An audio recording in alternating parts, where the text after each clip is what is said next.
On October 14th, 1887, before sunrise had fully lifted above the shallow mining cut north of Endurance, the thermometer nailed to the church post read 18 degrees, and the wind came low across the prairie hard enough to drive grit against window glass like thrown seed.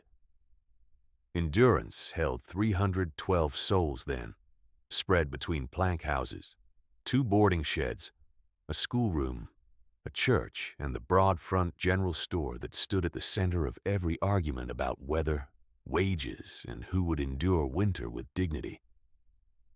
That morning, the laundry wagon that had carried sheets, shirts, and coal smoke from one camp to another rolled out with a reduced team and no spare seat. And 16-year-old Clayton Tucker stood in the road with a bedroll tied in twine, an iron skillet blackened thin, and $11 in local script folded in her pocket. No one shouted at her. No one struck her. The wagon simply moved south, and she did not move with it. She was a narrow-shouldered girl with wind-burned cheeks, heavy hands for her age, and a habit of listening longer than others found comfortable. Her name confused newcomers who expected a son and found a daughter. But the name had belonged to her grandmother first, and in the camps east of the South Platte, names had often traveled where certainty had not. She took a room for 3 nights behind the livery, paid 60 cents in advance, and spent the fourth dawn walking the edge of town where undeveloped lots ran toward the prairie grass. There she found a parcel no one wanted, 30 feet by 60. Low enough to collect drifting snow, stony enough to resist quick digging, and far enough from the center street that she could work without drawing a crowd at every hour. She rented it from a mine clerk for $1.25 per month, payable in script or labor, and marked the corners herself with broken stakes. Clayton did not carry inherited instruction from a grandfather with old country sayings, nor from a father who had read mountains before rail maps touched them. She carried the memory of a specific failure, measured in spoiled stores and human weakness. 3 winters earlier, outside Julesburg, she and her mother had tried to preserve potatoes in a raw earth pit, cut fast before the freeze, trusting packed snow as insulation because they lacked stone and money for proper walls. The top layer froze first, then thawed, then froze again when the wind shifted north. Potatoes split and blackened. A sack of turnips softened into sour water. Her mother stretched flour, then skipped meals, then gave up strength in increments too small to name until spring mud came, and she did not recover from what winter had taken. By the time cottonwoods leafed, she was gone. Clayton remembered the date because she had carved it into the skillet handle with a nail. May 9th, 1885. What she learned from that season was not grief alone, but method. Dirt swallowed moisture and gave it back at the wrong hour. Snow insulated until it crusted, then betrayed. Storage needed mass, dry air, and control, not hope. In endurance, she took washing by the bundle, mended shirts by lantern, cut kindling for widowers with weak hands, and kept a ledger in blunt pencil on folded brown paper. Earnings, food costs, rent, nails, soap, coal. Her average intake through the first winter was $5.70 per week. Her average expense $4.91 if she bought no coffee and little sugar. She saved in coins when she could, script when she had to, and purchased vegetables only when bruised stock sold at reduced rates on market day. She wasted almost nothing. By the first week of February 1888, she had accumulated $23 in mixed currency, 1 borrowed shovel she repaired in trade, and a settled plan for a stone-lined root cellar sunk beneath the lee side of her lot. The town saw the plan before it understood it. In March, she paced dimensions with a marked line, 14 feet long and 10 feet wide, then drove a measuring stake to indicate a final depth of 9 feet. Two boys from the assay office watched from the fence and called down that she was digging her own parlor underground. A teamster asked whether she expected to live like a badger. A seamstress laughed and said the cold would marry her before any man could. Clayton set the shovel blade, stepped, and turned the first section of sod anyway, stacking cut squares in deliberate rows so they could later serve as windbreak against the north wall. She worked at dawn before laundry loads began, at dusk after paid labor ended, and on Sundays after church hours when most of Endurance visited or slept. She did not answer jokes unless a reply would end the conversation quickly. On September 19th, 1888, a telegraph rider from the east came mud-spattered and exhausted, posted notice on the store wall, and rode on before noon. The South Platte rail spur would close for repairs through winter, 10 weeks by optimistic estimate, longer if weather hardened before crews finished trestle work. Endurance had relied on that spur for flour, salt, lamp oil, and replacement tools. Without it, wagons would carry only what roads and drifts permitted. Confidence in town did not break all at once, but it tilted. Some read the notice twice and said nothing. Others called it temporary inconvenience. Clayton read every line, then walked into Horace Kincaid's store with a paper list and her remaining wages. Horace Kincaid wore prosperity in visible layers, polished boots that had never seen mine run off, a broadcloth coat lined in dark wool, silver cuff buttons, and a chain that crossed his vest like a declaration of stability. He was broad through the chest, careful with his beard, and practiced in the manner of a man who believed supply itself answered to him. When Clayton asked for lime, jars, and terms on 2 wagon loads of fieldstone from the yard behind his store, he looked over the counter and smiled in a way that invited witnesses. He said she was building Tucker's tomb now, burying coin before she had coin to bury, and he repeated the name loudly enough that 3 customers near the molasses barrel turned to enjoy it. Clayton set her script and coins on the plank, counted exact amounts, and requested the mason's sand as well.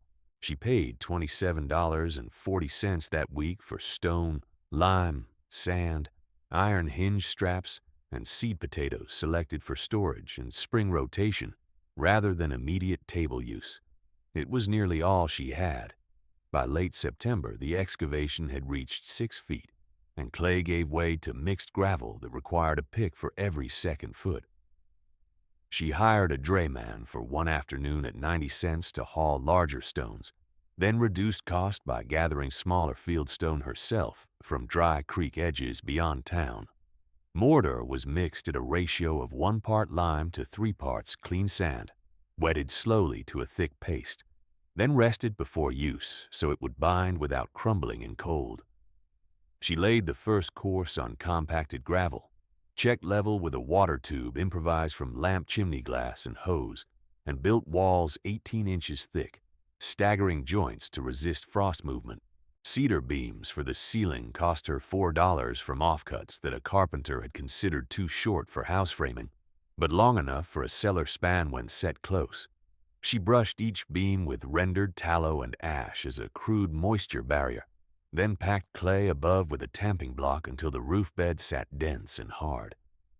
The entrance hatch she framed low on the south side, where drifting would be lighter, with 2 plank doors separated by a handspan of insulating air.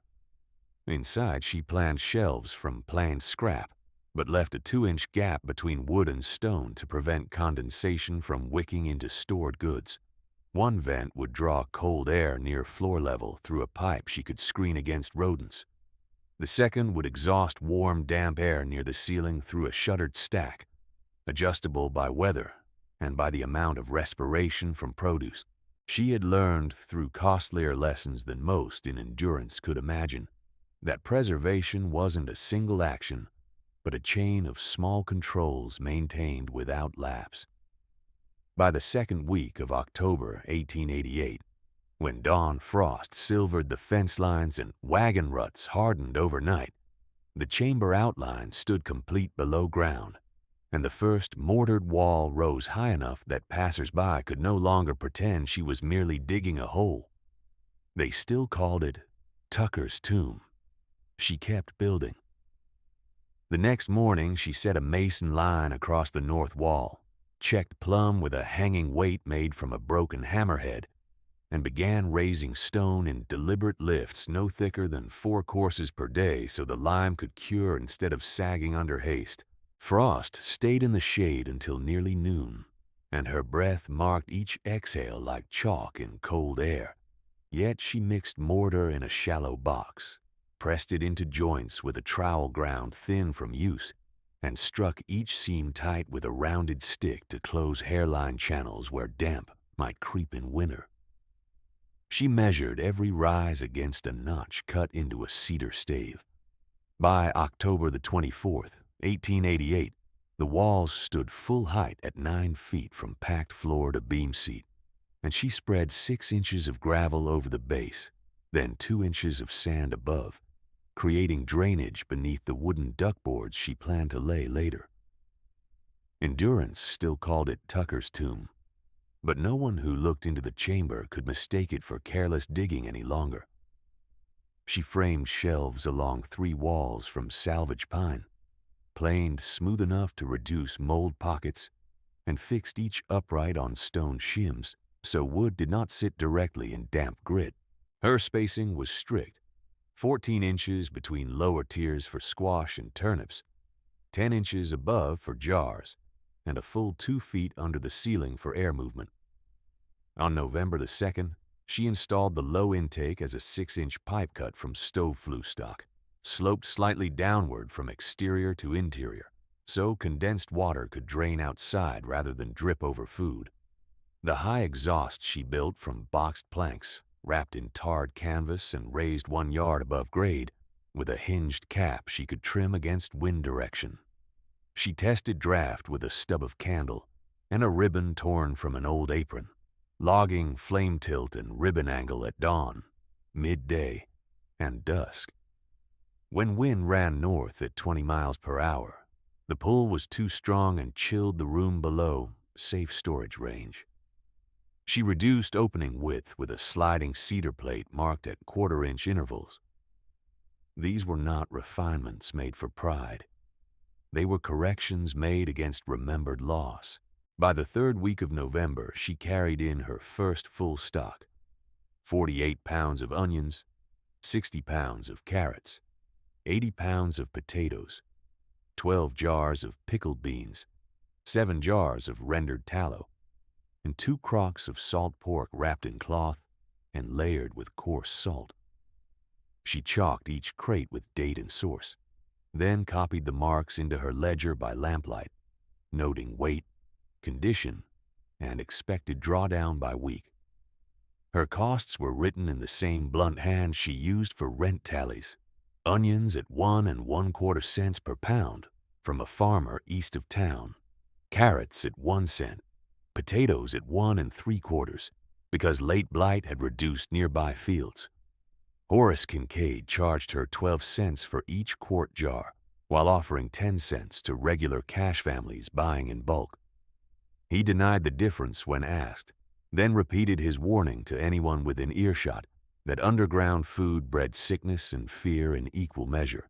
2 women at the counter laughed and said she would dine with mice before Christmas. Clayton paid exact coin and took the jars anyway. The first hard test arrived in December of 1888, when 4 nights in succession dropped below 0, and hoarfrost traced the inside of unsealed windows across Endurance. Clayton checked cellar temperature with a spirit thermometer hung at shoulder height near the center aisle, and a second one near the floor by the intake. At dawn on December 11th, center reading held at 53 degrees, while floor air sat at 49. At dusk, 54 and 50. The chamber held. Her method held, yet failure still found the gaps she had not sealed. Condensation formed behind the west shelf where jars stood too close to stone, and by New Year a shelf of beets had softened with sour odor, while 2 crocks of tallow developed a rank edge that made them unfit for keeping. She did not curse the loss or conceal it. She emptied spoiled stock into a pit away from the well path, scrubbed shelves with vinegar and hot water, raised all slats another 2 inches from the wall, and cut ventilation in shorter intervals at midday rather than long venting at dawn. When corrected, the room steadied between 52 and 55 degrees through the rest of winter. Snowmelt in March turned endurance streets to axle-deep mud, and wagons from smaller camps came late and light. Kincaid adjusted prices upward without public notice, then posted limits when his front bins thinned. 2 pounds of flour per household on weekdays, 1 on Sundays. No credit beyond 10 days unless secured by tools or livestock. Clayton had neither spare tools nor livestock to pledge, so she widened barter. She mended coats at 15 cents each, chopped cordwood at 30 cents per quarter cord, and hauled ash for a boarding cook in exchange for beans and lard. She traded 3 evenings of laundry at the schoolhouse for seed turnips and a sack of feed-grade barley she cleaned by hand for soup stock. By the second week of April 1889, she had built a second set of shelves and hung netting from the beams for garlic braids and dried herbs that reduced spoilage in damp spells. She also lined the hatch stair with rough strips of old horse blanket under plank treads, softening temperature shock when the upper door opened. These were small costs, but cumulative. 32 cents for nails, 19 for lamp oil, 8 for twine, and hours that no ledger could price accurately. Mockery changed shape as her system improved. At first, it had been easy laughter from men leaning on storefront posts. By summer of 1889, it grew sharper because her stores were visible and her need was less desperate than before. Mothers sent children past her lot with messages loud enough to carry, warning them not to become cellar-minded and solitary. A dray driver asked, in the hearing of half the street, whether she intended to marry a barrel and raise turnips as children. Horace Kincaid adopted the nickname as though it were official language, telling new arrivals that Tucker's tomb was proof a town could feed one girl's fear while still calling itself civilized.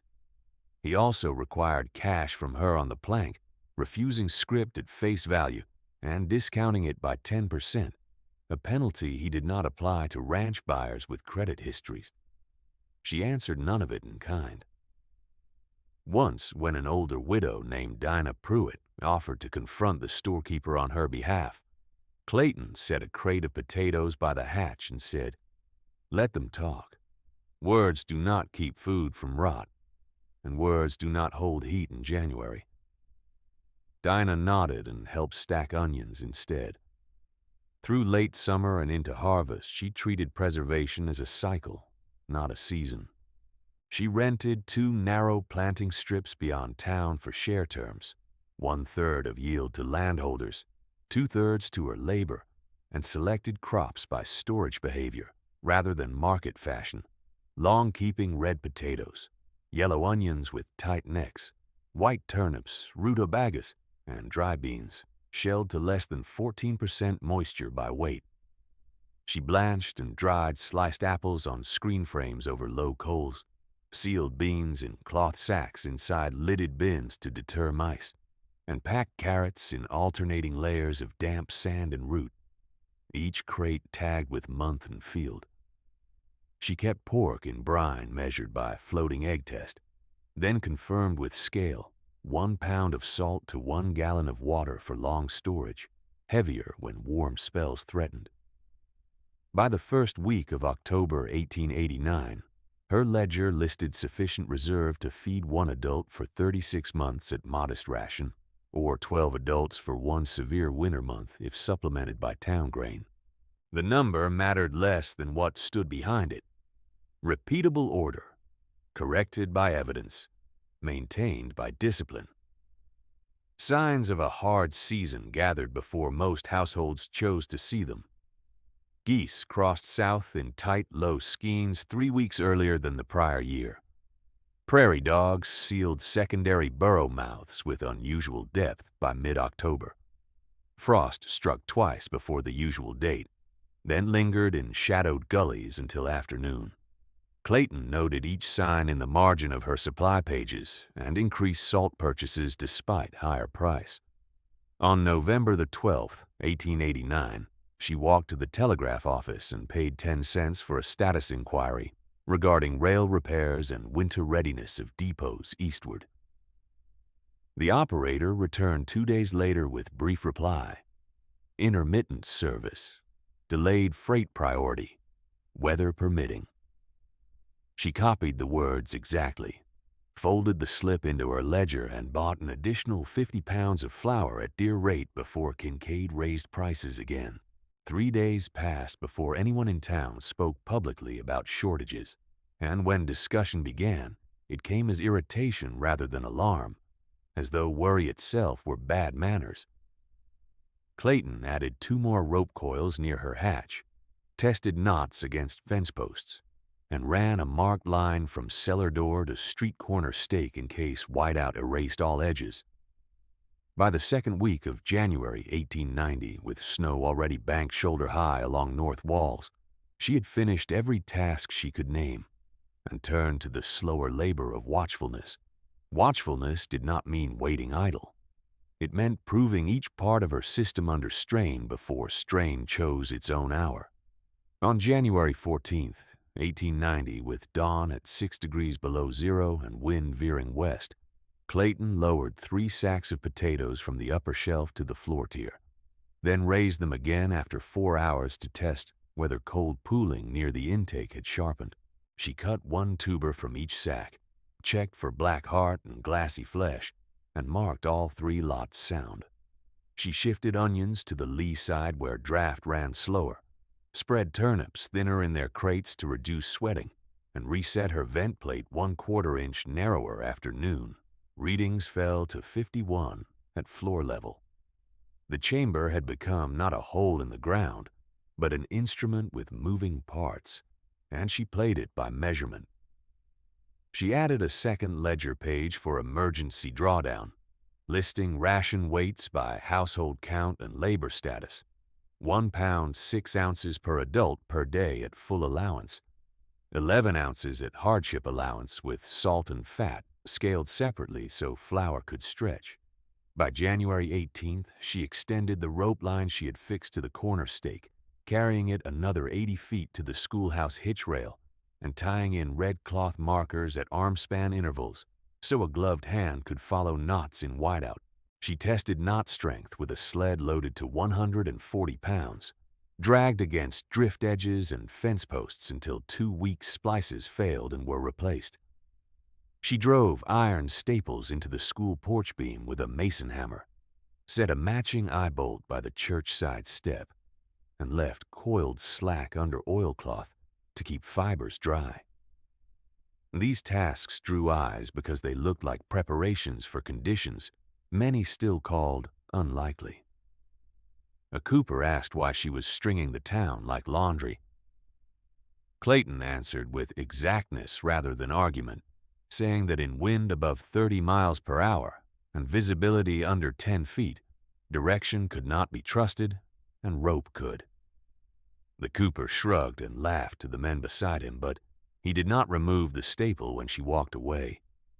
Her cellar stores grew by careful subtraction as much as by addition. She purchased 50 pounds of cracked wheat from a ranch widow at 2 cents per pound, cleaned out chaff and sealed grain in 2 lidded bins lined with waxed cloth cut from discarded candle wraps. She rendered tallow again in smaller batches, no crock larger than 8 quarts, and cooled each vessel with a cloth cover before sealing to prevent trapped steam.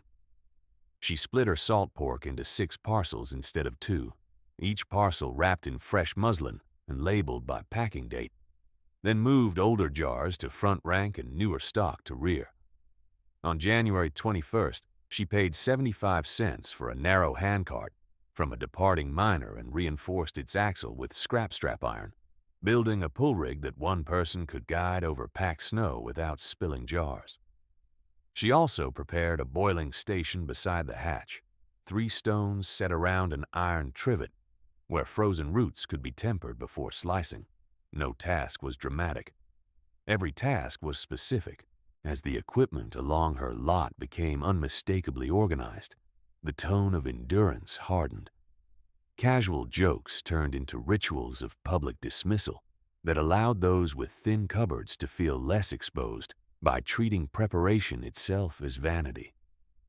At Kincaid's store, where conversations settled each evening like flour dust over plank counters, the storekeeper began pointing toward her street whenever newcomers asked about winter provisions.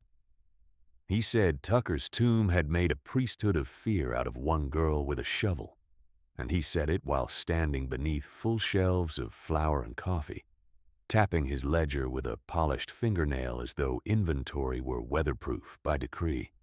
He remained broad-backed and well-dressed, coat brushed, boots oiled, beard trimmed to a clean line. Prosperity still sat on him as if bolted there. 3 women from the church sewing circle declined Clayton's offer to mend torn mittens for fuelwood exchange, telling her their households preferred not to encourage her underground trade. A boarding house keeper who had once sold her bruised apples at reduced rate now directed leftovers to hog feed rather than bargain sale, saying he would not aid hoarding. 2 boys painted TT in lamp black on her fence, initials meant for Tucker's tomb, and left a small wooden marker at her gate as if staking a grave. Dinah Pruitt pulled the marker out before dawn and set it on the boys' porch without speech. But by midday, the story had traveled and grown. Men at the pump mocked not only the cellar but the discipline it represented because it made their own postponements visible. One ranch hand said loud enough for half the block that if blizzard came, the town would simply burn more coal and wait it out in proper houses. Another asked whether she intended to charge admission when fear season opened. The exclusion gained formal shape at the church council table on January 23rd, when Deacon Merrill proposed a voluntary purchasing pledge. Households were encouraged to buy staples through established channels, so trade remained orderly through rail interruption. The phrase was polite, yet the meaning was plain, a warning against private stockpiling outside Kincaid's credit and pricing reach. Pastor Eli Moran did not endorse the measure as punishment, but he did not oppose it with force either, urging trust and mutuality while avoiding names. Clayton attended from the rear bench, gloves folded in her lap, and left before final prayer ended. She did not debate the deacon in the aisle. She stepped into Wynn, checked her rope knots by lantern, and returned to stacking crates by date. On January 24th, she sent a 12-pound sack of onions to Ruth Bell, the widowed seamstress, after hearing that Bell's chest illness had limited her work. The sack carried no note. Horace Kincaid pressed further because mockery had become profitable theater. He posted a broadside beside his door that read, "Winter Confidence Sale," flour reduced for immediate cash purchase, and spoke warmly about expected wagon arrivals by early February once roads settled. Families with little reserve spent remaining coins in relief, carrying sacks home with the posture of crisis postponed. Clayton watched them from across the street while loading her handcart, then crossed to buy lamp wicks and asked Kincaid whether his rear storeroom walls had been banked with earth against deep freeze. He laughed, glanced toward customers, and replied that respectable merchants did not bury merchandise like turnips. He added that his coal allotment would carry any reasonable cold. She paid for the wicks and left without one more word. By the last Monday of January, several households had less than a week of money and no fresh credit. Weather offered warning in layered signals, none dramatic by itself, all severe in combination. On January 26th, ravens that usually ranged the cut spent the afternoon low and inland, settling on fence lines before dusk. Cattle in the south pens turned hindquarters to wind and held tight bunching even when feed was spread. Behavior stockmen recognized yet chose to read as routine. A halo ringed the moon that night, pale and broad, with a second dim arc outside the first by midnight. At sunrise on January 27th, chimney smoke from the schoolhouse rose 20 feet and flattened hard east, then dropped to street level instead of dispersing, a sign of pressure change in incoming front. Clayton boiled water, filled 2 extra jars for thawing work, and moved flour bins farther from the hatch where accidental drafts could condense on cloth seals. She visited the telegraph office once more on January 28th and paid another 10 cents for line status west and north. The operator, eyes reddened by coal smoke and little sleep, tapped and waited through static delays, then copied reply on a narrow slip. Heavy weather reported near Cheyenne Line, drifting on branch routes, uncertain passage for wagons. Clayton thanked him, folded the slip into her ledger behind November's warning, and walked straight to the schoolhouse to measure floor space between desks. Teacher Alma Reed watched her pace and mark with cord, then asked what number she intended to shelter. Clayton answered 25 souls at close quarters if stoves held, and venting remained clear, fewer if children required bed space by the wall. Reed stood silent for several seconds, then handed over 2 spare blankets from a cupboard and asked where to set water barrels if the need came. Clayton pointed to the north wall away from draft and said, barrels should be filled before warm weather turned. The warm weather came too quickly. On January the 29th, the temperature climbed to 36 by mid-afternoon. Snow crust softened, and men opened coats in the street while wagons cut shallow ruts through slush, where drifts had stood hard the day before. Children ran without mittens. Doors stayed propped for air. The town read comfort and called it proof that January had broken. Clayton read danger, because sudden thaw after prolonged cold left upper layers unstable and roads treacherous once refreeze followed.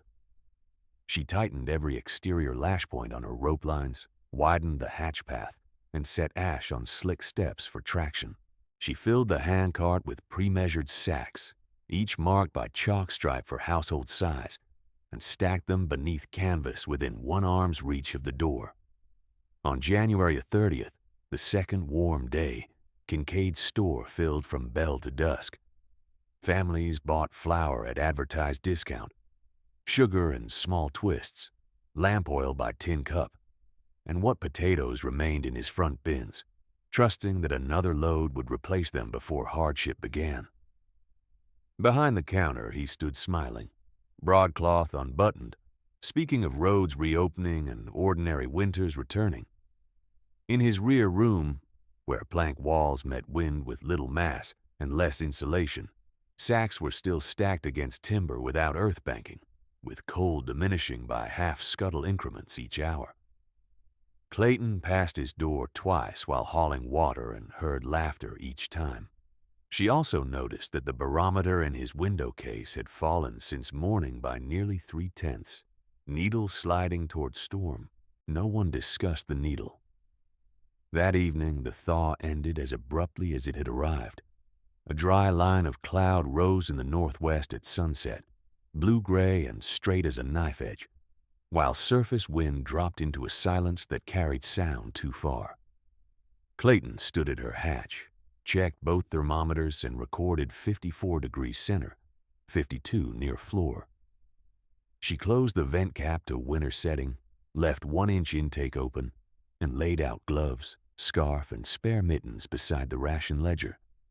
She moved Dinah Pruitt's name to priority list for morning delivery, because of age, added Ruth Bell and the twin boys in her care on a single line so fuel and blankets could be accounted together, and set Tomas Ibarra's smithy at reduced allotment only if his forge stayed lit for tool repairs. At full dark, she walked the rope route from hatch to church and back once without lantern, counting knots by touch as wind began to return in low pulses from the north. By the time she tied off the final line, frost had already formed a thin white seam along the southern door hinge. By midnight, the wind had sharpened from pulses to a steady force, And at 2 o'clock on 31st January 1890, the first hard band of snow struck Endurance sideways, not falling but driving, each grain hard enough to sting skin through wool and paint the dark with moving white. Clayton opened the outer hatch once to test drift rate, felt the gust seize the door as if it had hands, and shut it again with both shoulders. At dawn, the church thermometer, half buried in rime, read 28 degrees below zero, and by noon it had dropped further, though no one could stand exposed long enough to watch the red spirit settle. The blue front line that had stood at the horizon the prior evening had arrived as a wall, and behind it came air so dry and cold that unbanked water pails crusted in minutes inside kitchens. She tied scarf and goggles, clipped her mittened hand to the rope at her hatch post, and walked the route to the schoolhouse by touch, counting knots in a white blur where fence, street, and sky had become one surface. Before sunset, the stage road disappeared entirely. By full dark, so did the wagon ruts on Main Street. The telegraph wire north of town sagged under ice and then fell silent, the operator hammering keys into a deadline until his lamp failed and his ink froze thick in the bottleneck. Houses set on shallow stone piers began losing heat from below, floorboards turning hard and brittle under bare feet, while every stove demanded fuel faster than households had planned. The first assumption in Endurance had been that this was a hard day. Then, perhaps two. By the second night, that assumption broke. Snow had packed against doors up to latch height on the north side of most structures, and wind found every seam where plank met plank. Men who had called rope lines theatrical now moved bent and blind along Clayton's cords, one hand over eyes, the other locked around wet hemp, carrying ash buckets, kindling, and news shouted from one knot marker to the next. On February 1st, when the storm had not eased and the air at dawn stood near 40 below, Kincaid opened his rear storeroom to salvage potatoes and flour before deeper freeze reached the stacks. He had not banked the outside wall with earth. He had not built double doors. He had trusted coal and commerce.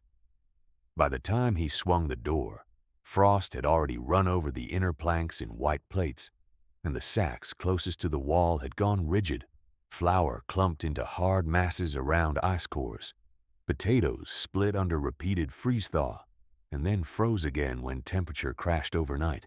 He ordered 2 clerks to carry what could still be lifted, but one left after an hour with numb fingers, and the other refused the rear room entirely after slipping on ice and striking his shoulder. Kincaid came back to the counter with beard glazed in his own breath.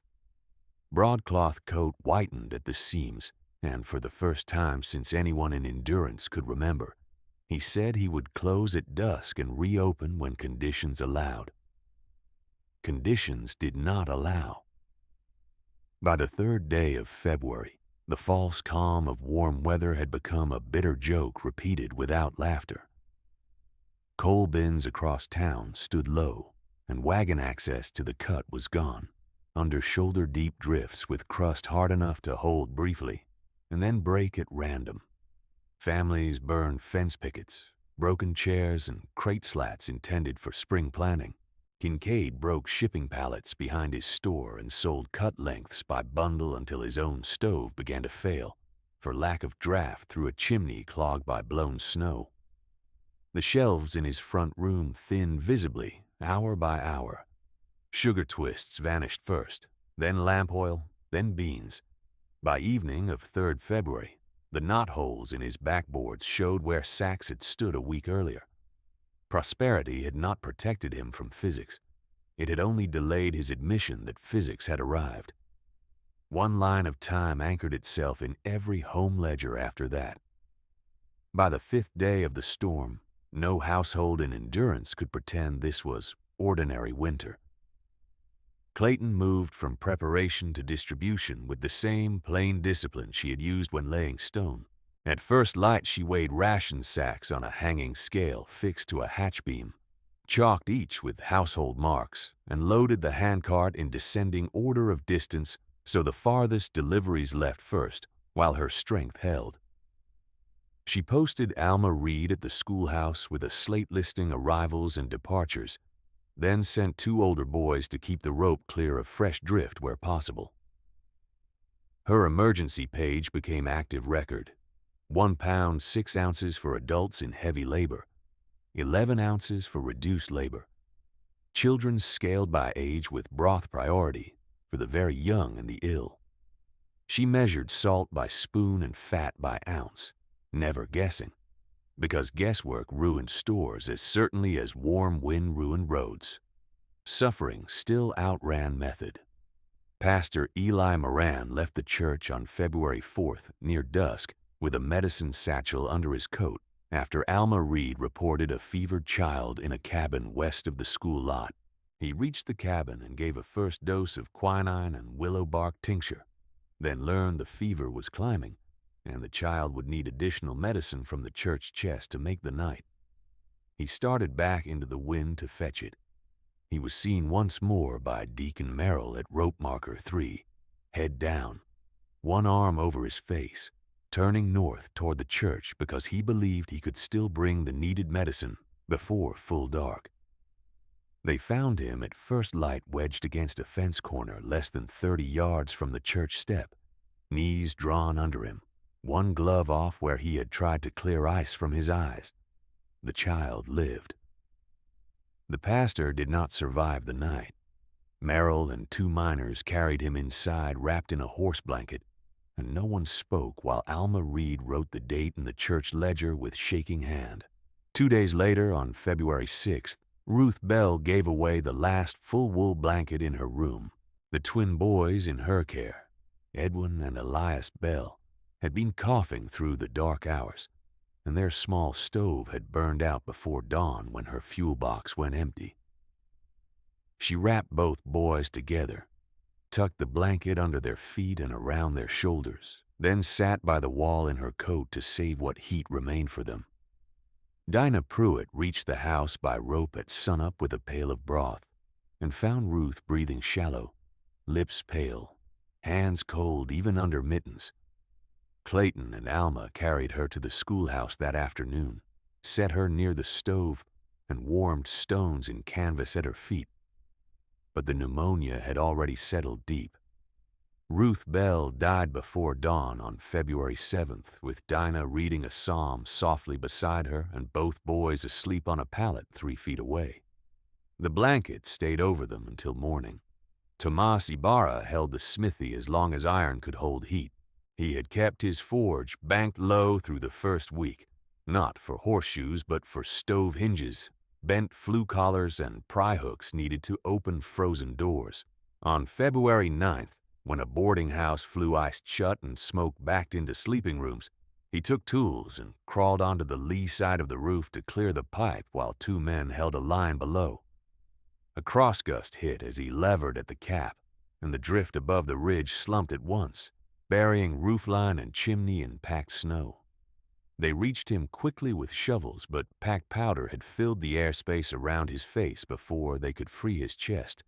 He died there with one hand still closed around the wrench he had forged himself in autumn. The boarding house family survived because the flue opened. The blacksmith did not come down alive. By February 10th, Endurance counted 3 named dead and many more near the edge. Frostbitten hands, chest infections, children with fevers fed on thin broth, old men who could no longer split wood and waited in silence for any knock at the door.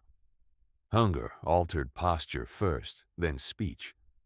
Arguments in the street disappeared because there was no street, only trenches between drifts and rope roots between buildings. The town that had once measured status by credit and coat cloth now measured it by who still had dry fuel, who could lift a shovel, who could walk 100 feet in wind without losing direction. Clayton's cellar, sunk into stone and earth, held at 52 to 54 degrees despite the exterior killing cold. Jars stayed sound. Potatoes stayed firm. Carrots and sand remained crisp enough to cut. She did not have abundance for comfort. She had stability for survival, and in that interval between those two conditions lay the difference between life and burial. 3 days passed with no break in the wind. Then the snowfall eased while cold intensified, a cruel exchange that let bodies move farther but froze exposed skin in moments. On February 13th, Kincaid's last intact flour sacks were gone. He had sold small measures, then traded, then given credit against ledgers that no one believed could be paid before spring. His store stove went out at midday when coal finds failed to catch, and clerks carried account books home under coats to keep ink from freezing. He stood alone behind the counter at dusk looking through empty bins, and the broadcloth that had once signaled command now hung creased and ash-marked at the cuffs. The phrase, "Tucker's tomb," was still spoken, but now it was said quietly and without laughter, usually when someone asked where to cue at first light for measured issue. Help came to Clayton first through those with least standing to mask need.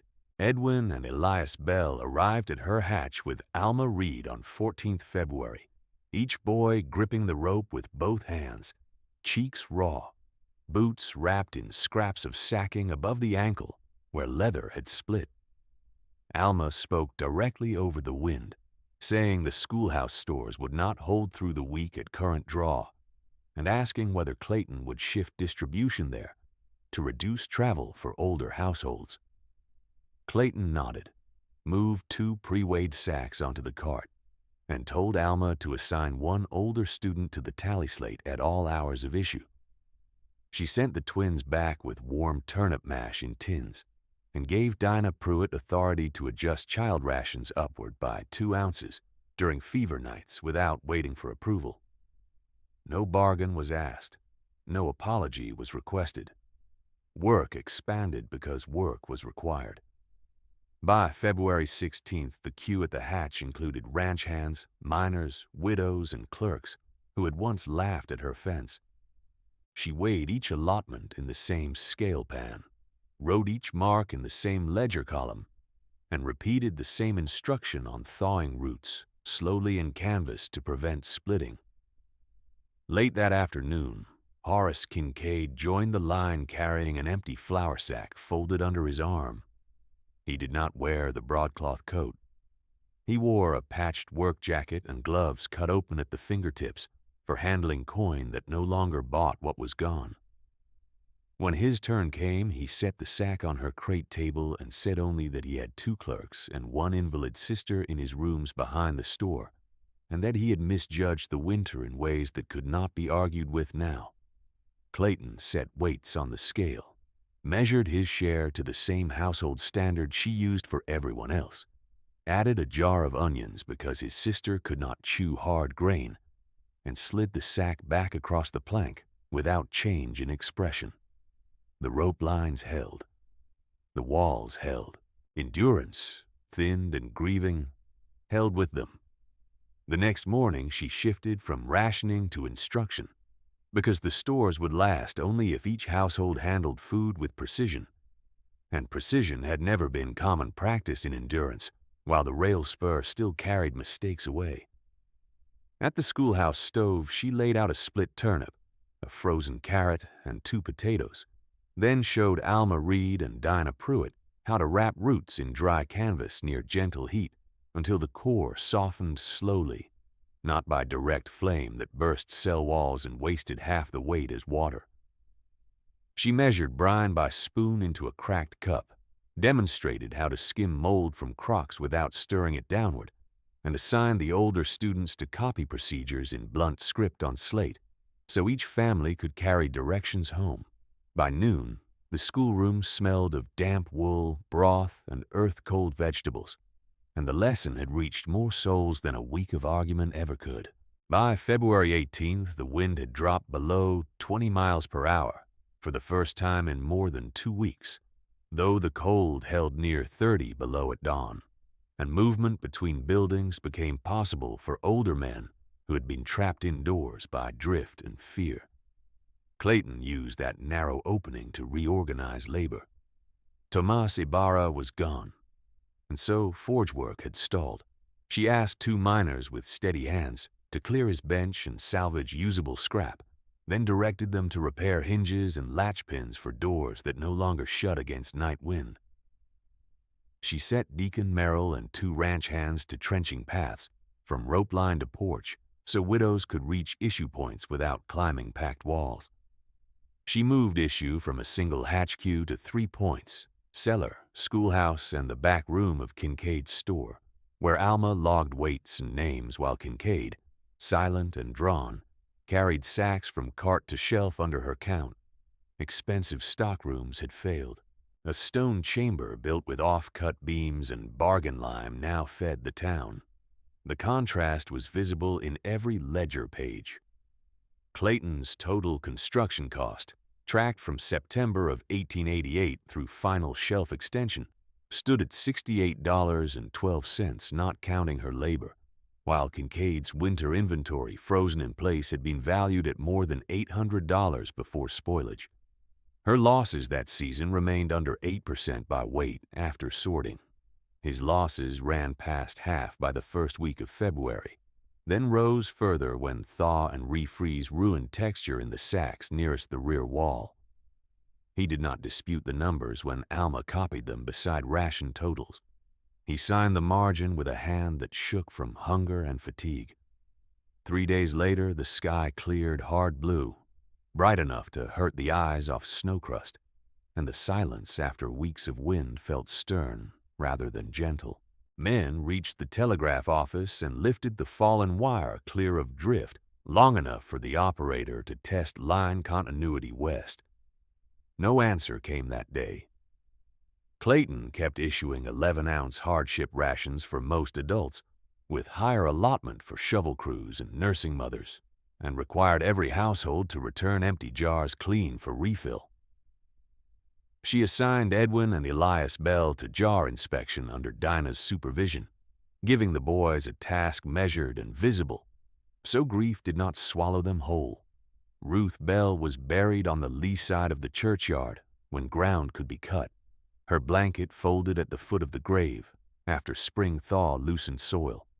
On March 2, 1890, a freight sled from the east reached Endurance in battered condition with 2 teams half spent, and by afternoon the road reopening was no rumor. Flour arrived in limited sacks, salt in smaller barrels than expected, lamp oil in tins crusted by repeated freeze. Endurance counted 309 living souls. It counted Pastor Eli Moran, Ruth Bell, and Tomas Ibarra among its dead. The count was spoken aloud at evening prayer and entered in the church ledger beneath weather notes and ration tallies, with no flourish in the hand that wrote it. The reckoning did not arrive as one dramatic speech. It arrived as labor done under watchful shame.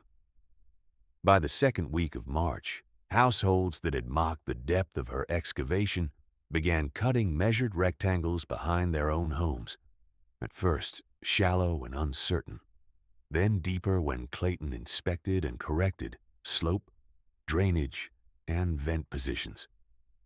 The boys who had painted TT on her fence carried stone for Dinah's son and scraped lime pans clean at dusk, without being told twice. The boarding house keeper who had diverted bruised apples to hog feed brought her 2 barrels of salvaged lumber and asked, in plain words, whether shelf spacing should change for jars versus squash. She gave him numbers, 10 inches for jars, 14 for large roots, and told him wood must stand off stone by 2 inches.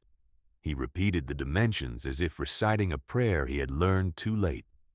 One line of time marked the deeper turn. By late April, every Saturday in Endurance had become a workday for cellar construction, not by ordinance but by imitation. Clayton moved from lot to lot with line, level, and chalk, teaching wall bond patterns and vent control, while Alma Reed copied each plan into a bound notebook labeled Winter Keeping Practices of Endurance. Kincaid supplied lime at cost and jars below his previous cash rate, posting the prices openly on a board where all could read. When one rancher asked why he had changed terms after years of hard dealing, Kincaid answered that hidden arithmetic had already been paid for in funerals and would not be repeated under his roof. In June, after spring mud dried and graves settled, the church council called a gathering at the ledger table where winter rations had been recorded. No one framed it as trial, yet every bench filled, and even those who had avoided her lot in earlier years stood along the side wall waiting their turn to speak. Deacon Merrill rose first, broad hands locked over his hat brim, and repeated the purchasing pledge he had advanced in January, saying he had defended order while mistaking control for care. He stated before all present that his words had discouraged households from learning methods that later preserved life, and he named Eli Moran directly, saying the pastor had gone into weather that no man should have faced because community systems were too thin to carry sickness and hunger together. Merrill asked no swift absolution. He asked whether he could fund stone for widows who still lacked cellars before next freeze. Clayton answered that funding was useful if paired with labor and instruction, and Merrill said he would report each foundation depth to her in writing until the last wall cured. Then Kincaid stood. Prosperity had not returned to his frame. He remained lean from winter privation, with one shoulder stiff from hauling, and a cough that came in dry bursts when he spoke too long. He recited his own phrase, Tucker's tomb, not once but 3 times, each repetition slower than the prior one, and said he had coined it for laughter because he believed merchandise, credit, and reputation could substitute for design grounded in weather. He acknowledged overcharging her for jars, discounting her script, and using his counter as a stage for derision, while she spent coin and strength on measures he had not understood. He admitted that his winter confidence sale had pulled scarce cash from households 2 days before the storm struck, leaving families with less flexibility when shelves failed. He said he could forgive outstanding debts on his books, and he would. But debt relief did not erase arrogance.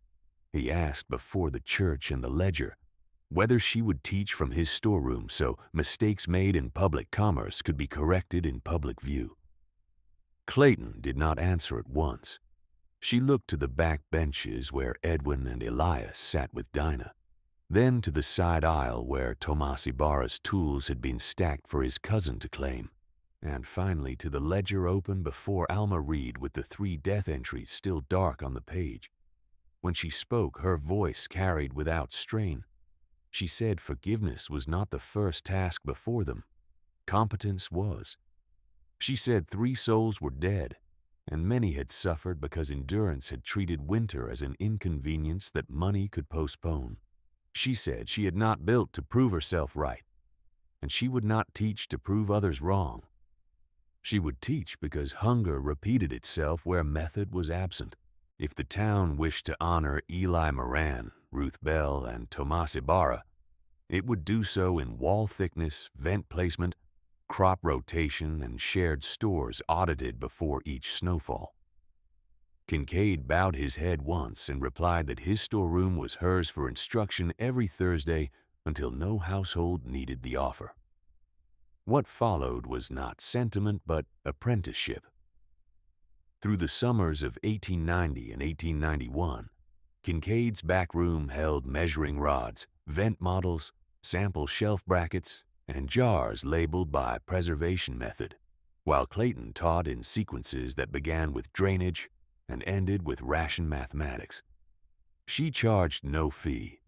The store paid for chalk, slates, and lamp fuel from a fund Merrill and 3 ranchers maintained, with accounts posted monthly. Alma Reed turned her notebook into a copied manual kept at the schoolhouse and church, including telegraph slips from November and January, as evidence that warning had existed before crisis. Physical proof was no longer scattered in pockets. It was archived where any doubter could read it. By October of 1893, Endurance had 356 souls and 27 stone-lined cellars built to minimum standard, 14 feet by 10 feet by at least 8 feet depth, with variations for household size and soil. By 1898, the count reached 41 cellars, and no winter drawdown had fallen below reserve line marked by Alma's ledger method.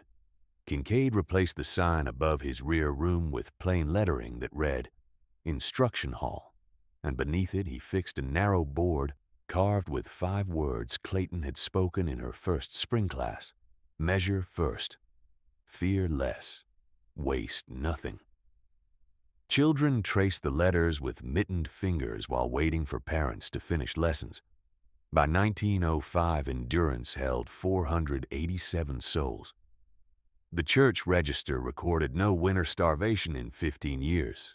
Those storms still came hard, and rail lines still failed at intervals.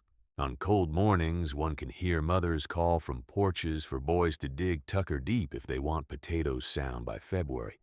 And no one hearing the phrase mistakes it for ridicule now. The original cellar on Clayton's lot remains in service, stone tight, cedar darkened by years, shelf gaps still 2 inches from wall. She opens it each autumn with the same measured hand that first set lime against fieldstone when she was 16, and alone. New families visit, ledger in hand, and she shows them where early beats once spoiled, and how correction matters more than pride. Endurance endures because one abandoned girl treated weather as fact, not insult, and taught a town to do the same. The week after she spoke at the ledger table, the wind eased enough for doors to remain open more than a minute, and she began the first formal lesson in the back room of Kincaid's store, while frost still feathered the inside corners of the windows. She set her own tools on his clean counter, the same hanging scale used at her hatch, the chalked ration board, 1 vent plate cut to 1/4-inch marks, and a crate of carrots packed in damp sand, beside another crate left bare to show the different spoilage made in 10 days. 23 souls crowded the room, hats in hand, listening as she measured by weight and not by guess, then passed around 2 potatoes. One softened to rot from rapid thaw, one still firm from slow tempering in canvas. Kincaid stood by the door and repeated every number aloud so those in back could copy it. 18-inch walls, 2-inch shelf gap, low intake screened, high exhaust shuttered. The room that had once carried her mockery now carried her method.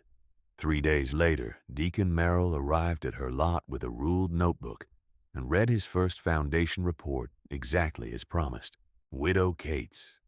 Depth 8 feet 2 inches. North wall off plumb by 1 inch at 4 feet rise. Correction planned before next mortar lift. Dinah Pruitt. Drainage trench not yet deep enough. Gravel short by 1 wagon. The deacon asked whether the standards should be amended for smaller households, and Clayton answered that weather did not scale down to kindness merely because a household was poor.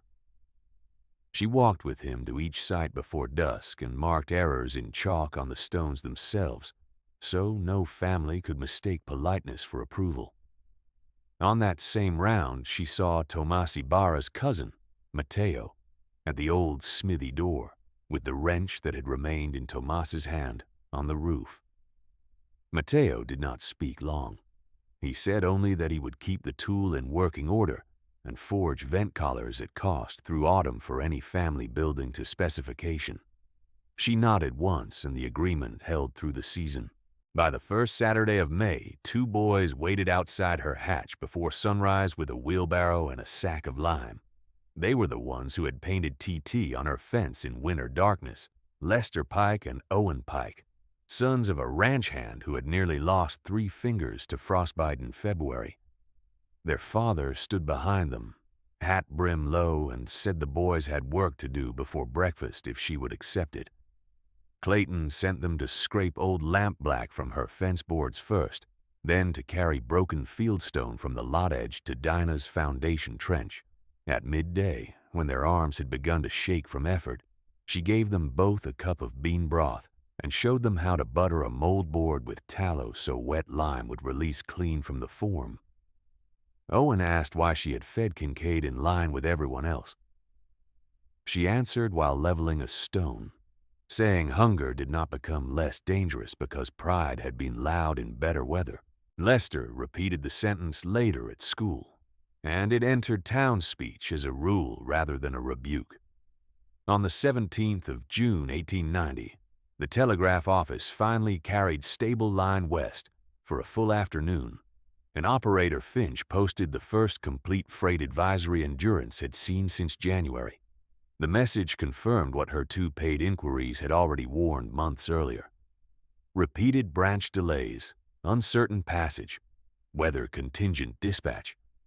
Alma Reed copied the advisory and pinned it beside the church ledger entries for the 3 deaths, then copied Clayton's preserved slips from November and January beneath it in the same hand so no one could claim the warnings had arrived too late to matter. Finch, who had watched men dismiss his short reports as rumor, asked at Thursday instruction whether he should continue posting even when lines carried only partial updates. Clayton told him partial truth was still truth, and towns survived by recording it. From that day, the telegraph board remained public record, not private gossip, and children were taught to read weather notices before market prices. By September, the first ring of completed cellars stood behind 12 homes, and Kincaid cleared his storeroom permanently of speculative display stock. He replaced it with shelves for manuals, vent mock-ups, and labeled jars of preserved beans, apples, onions, and rendered fat, showing proper seal depth and failure signs. On the evening of 28th of September, he opened his winter account book at the same counter where he had once discounted her script, then drew a line through every outstanding debt incurred between 31st January and 2nd March, naming each household aloud while Alma checked the list. He included his own sister's account, though no one had asked it. After the final name, he turned to Clayton and said he had used ledgers as proof of authority, and now wished to use one as proof of correction. She responded that correction required maintenance, then handed him a new page format for weekly stock audits, with minimum reserve lines and spoilage columns. He adopted it without alteration. The true reckoning settled in quieter rooms after public words were finished. One evening in October, Deacon Merrill came alone to her lot with 2 cedar boards under his arm and admitted he had watched Eli Moran step from rope marker 3 into whiteout, had almost called him back, and had remained silent because he still believed the church medicine chest could be reached and returned in one crossing. He said the silence had followed him every night since. Clayton listened without interruption and then told him that regret could become vanity if it ended in confession only. She set him to cutting the cedar for hatch doors at the Bell House, where Edwin and Elias still slept lightly at every wind gust, and required him to fit the inner seal himself under her eye. He returned each week until the doors closed true and frost no longer formed along the frame seam. He never called his silence wisdom again. 2 winters proved the system before pride could claim victory. In January of 1892, a 6-day blow drove snow over porch roofs and cut stage traffic for 10 days. Yet no household in Endurance fell below hardship ration line, because each cellar had been inventoried in November and corrected in December where moisture readings rose. In February of 1894, the rail spur closed again for 21 days after bridge timbers failed east of Julesburg, and Kincaid issued from reserve bins by the same household weight table Clayton had first chalked at her hatch. The phrase Tucker's tomb disappeared from use that year, not by decree but by disuse, replaced at work sites with Build It Tucker Deep, spoken by men who had once laughed from storefront posts and now measured trench depth with their own sons watching. On May 9, 1895, 10 years to the day after her mother's death, Clayton opened her original ledger at the schoolhouse table and donated it to the town records beside Alma Reed's manual and the telegraph slips. She included the carved skillet whose handle bore the date, the first broken vent plate that had overpulled the draft in 1888, and the narrow cedar stave with wall-height notches cut during construction. Every physical proof of error and correction was cataloged: spoiled beet entry, tallow loss entry, price differentials at Kincaid's counter, ration tables from the storm weeks, and the first signatures on the Cellar standards. Alma sealed each item in waxed cloth envelopes and entered storage location in duplicate, one copy at church, one at school. After Kincaid paid for the lockbox and Finch witnessed the inventory, nothing that had taught the town was left to rumor. Years later, on a cold morning in January 1905, a new family from the North Road stood at Clayton's hatch while their youngest daughter held a slate almost as large as her coat front. The child asked where to set the high vent in a lot with prevailing west wind, and Clayton knelt in the snow to draw the angle with a stick, then had the girl redraw it until the line held steady. Kincaid, older and stiff, crossed from his store with a sack of lime and set it down without charge, as he did for every first cellar begun by a household with less than $20 in winter cash. Dinah Pruitt, hair now white as drift crust, supervised jar inspection with Edwin and Elias, grown tall and careful with glass. The church bell rang noon over a town of 487 souls, and smoke rose straight from chimneys into clear air, each column a thin, ordinary testament that ordinary preparation had become communal law. The cellar still stands. Its stone remains tight, its cedar ceiling darkened but sound, its shelves held off the walls by 2 inches, exactly where she first corrected them after failure. In autumn, families still gather there with notebooks open, while she demonstrates the slow thaw in canvas and the egg test for brine. And she still begins with the same sentence she gave the twins when they asked why aid had not been withheld. Weather is a fact. Hunger is a fact. Pride is a choice. Endurance kept the first 2 in view and set down the third, and because one girl at 16 refused to mistake mockery for guidance, the town learned to feed itself through winters it could not command.